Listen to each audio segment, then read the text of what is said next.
687 নম্বর পেয়ে রাজ্যের নবম স্থান অধিকার করেছে নদিয়ার শান্তিপুর মিউনিসিপ্যাল হাই স্কুলের ছাত্র প্রজ্জ্বল দাস।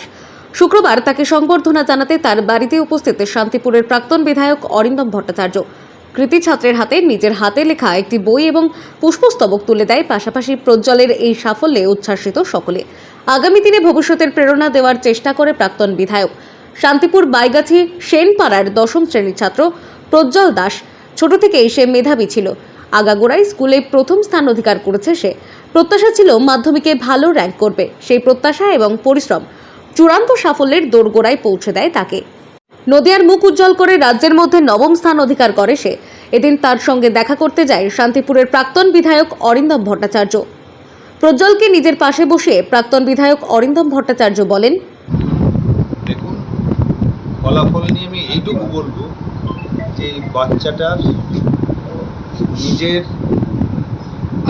যে শ্রম দিয়েছে পড়াশোনার পেছনে, এত সব বিভ্রান্তির মাঝখানেও পড়াশোনাটা করেছে সিরিয়াসলি, তার জন্য ওকে কংগ্রেচুলেট করছি। এবং তার সাথে সাথে তার